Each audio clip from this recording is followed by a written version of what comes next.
اور دوسرا مولا علی کو ضرورت نہیں تھی خلافت کی. میرے بھائی رسول اللہ کے گھر والے جو ہیں وہ تو کنگ میکر ہوتے ہیں, ان کو خود کنگ بننے کی کیا ضرورت ہے؟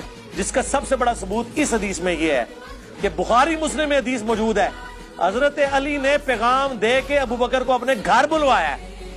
سرکار ذرا امیجن کریں, کوئی چھوٹا ہے بڑے کو کہہ سکتا ہے کہ مجھے آگے, یعنی آپ کہہ سکتے ہو کہ سٹنگ پرائم منسٹر کو کہ آؤ مجھے آگے گھر میں ملو, سوائے اس کے کہ آپ کنگ میکر ہو. تو حضرت ابو بکر سمجھتے تھے یہ رسول اللہ کے گھر والے ہیں, ان کا صدقہ ہی ہمیں یہ سب کچھ ملا ہوا ہے. یہ صدقہ وہ بریلویوں اور شیعوں والا نہیں, یعنی ان کی وجہ سے, اس گھرانے کی برکت سے اللہ نے ان کو چنا ہے نبوت کے لیے, ان کی وجہ سے ہم یہ فیسلٹی ویل کر رہے ہیں. اسی لیے بخاری میں الفاظ ہیں محمد کے قرب کو آل محمد کے قرب میں تلاش کرو, حضرت ابو بکر کا قول ہے. اور امام بخاری نے اس کو حسن و حسین کے چیپٹر میں لیا ہے, امہات المومنین کے چیپٹر میں نہیں لیا. حضرت ابو بکر بھی کہہ رہے ہیں بھی جس نے حضور کے قریب ہونا ہے نا, بس حضور کے گھر والوں کو راضی کر لو. یار حضرت ابو بکر صدیق رضی اللہ تعالیٰ عنہ تو اللہ رسول کے قریب ہونے کے لیے حضرت فاطمہ کی خوشنودی چاہتے ہیں, مولا علی کی خوشنودی چاہتے ہیں. کبھی صحابہ کرام نے اپنے آپ کو اہل بیت کے مقابلے پہ دیکھا نہیں. میرا چیلنج ہے, یہ جب یہ کمپیریزن کرانا شروع کرتے ہیں نا, فلانے کا پہلا نمبر, فلانے کا چوتھا نمبر, فلانے کا تیسرا, یہ آپ نمبرنگ ضرور لگائیں, اہل بیت کو سائڈ میں کریں.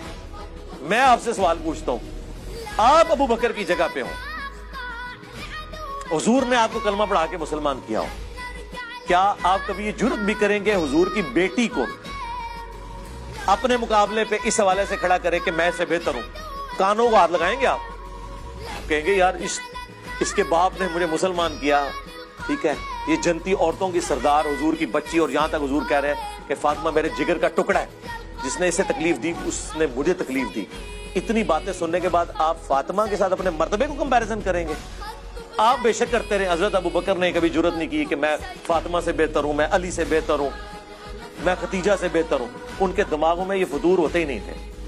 وہ تو اہل بیت رسول کو رسول اللہ کے قرب اور اللہ کے قرب کا ذریعہ سمجھتے تھے. وہ تو چوزن پیپل آف گاڈ ہیں اہل بیت رسول, کہ نا نماز میں آپ ان پہ درود پڑھ رہے ہیں, اللہم صلی علی محمد وعلی آل محمد, صحابہ پہ نہیں پڑھ رہے. بعض ناسبیوں نے آل محمد سے مراد کہا کہ آل کا ترجمہ ہوتا ہے والا, جس طرح قرآن میں ہے آل فرعون, تو اس سے مراد ہے فرعونی. اور آل موسیٰ, تو آل محمد سے مراد ہے نبی کے سارے ساتھی. ہم نے کہا رکو ذرا, صبر کرو, رسول اللہ سے بھی پوچھ لو. بخاری کے الفاظ ہیں یا رسول اللہ ہم آپ پر اور آپ کے اہل البیت پر کیسے درود پڑھیں؟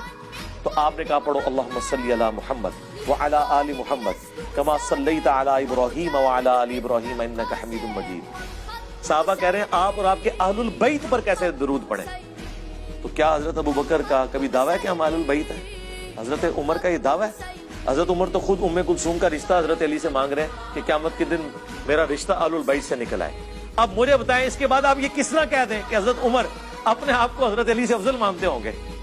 یار جو ان کی بچی کا رشتہ اس لیے مانگ رہا ہے کہ میری بھی نسبت تھوڑے نال جڑ جائے, تو آپ کو یہ وسوسہ بھی کیسے آ گیا کہ حضرت ابو بکر عمر اہل البیت سے اپنے آپ کو بہتر سمجھتے ہوں گے؟